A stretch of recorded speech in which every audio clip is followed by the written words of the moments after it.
Hi, welcome back to my channel.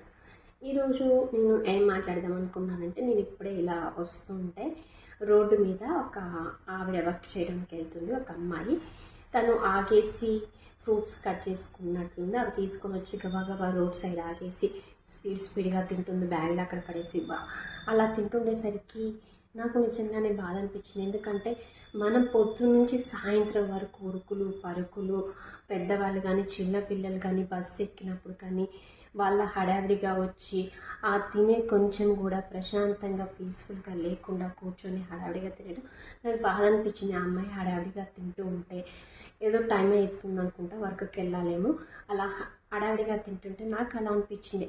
అరే, మనం ఇంత కష్టపడి వర్క్ చేసేది మనం పొట్ట కోసమే కదా, అది కూడా కూల్గా కూర్చొని తినలేకుండా ఉండడం ఏంటి అలా ఒక నిమిషం బాధ అనిపించింది.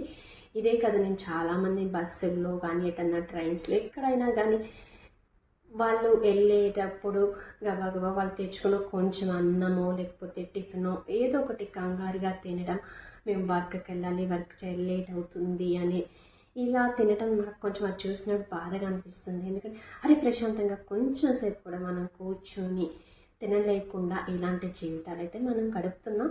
సో దీని గురించి అయితే ఇంకా మనం ఏం మాట్లాడలేము అనుకోండి. ఎందుకంటే ఎవరికి ఉండే వర్క్స్ వాళ్ళకు ఉంటాయి, వాళ్ళ టైమింగ్స్ని బట్టి ఇంట్లో పరిస్థితుల బట్టి వర్క్ చేసుకోవాల్సి వస్తుంది. సో ఇలాంటి సిచ్యువేషన్స్ అయితే ఏం చేయలేము.